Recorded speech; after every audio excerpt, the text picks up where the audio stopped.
Our culture doesn't represent what has gone on at APD at all. We have two separate and different cultures to begin with.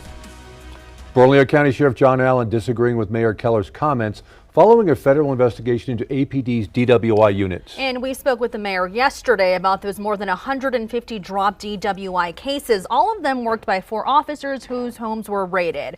Our Faith Iwanyu brings us this update. Bernalillo County Sheriff John Allen denouncing Mayor Tim Keller's latest comments in our interview. We have to bring trust back to this community.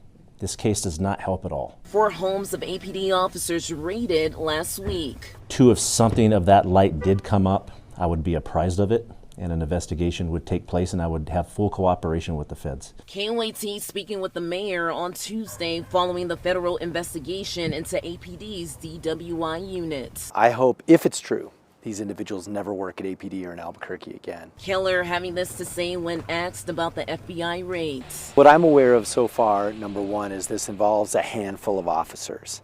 And I think the accusations that I'm hearing about are patently a disgrace to the badge. It is limited to a handful of individuals, to my understanding. APD also, I don't believe, is the only agency that's being looked at. We played the full question and response for the sheriff. That's a irresponsible statement coming from an elected official. Allen shutting down the specific comments of the mayor telling us APD, I also don't believe, is the only agency that's being looked at. It's a tactic for deflection. Pay attention to your own agency. When you're casting shade to someone else's agency that you have no clue what it's about, and to begin with, if it's a federal investigation, those comments should not be made to begin with. That's pertinent to an investigation and keeping the integrity of an investigation. Allen goes on to say Keller's comments is a disservice to all law enforcement. My guys work their butt off.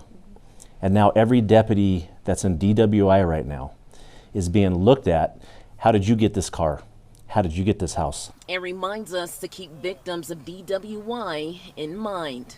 Is everybody as quickly forgetting the victims of DWI, the work that Mothers Against Drunk Driver are doing, and they're deflecting blame and not putting the focus back onto what we should be doing as an agency and as law enforcement to begin with. We reached out to the mayor to clarify his comments but have not heard back. Faith Iwanyu, KOAT, Action 7 News. We have also reached out to state police. They tell us they are not involved in this investigation.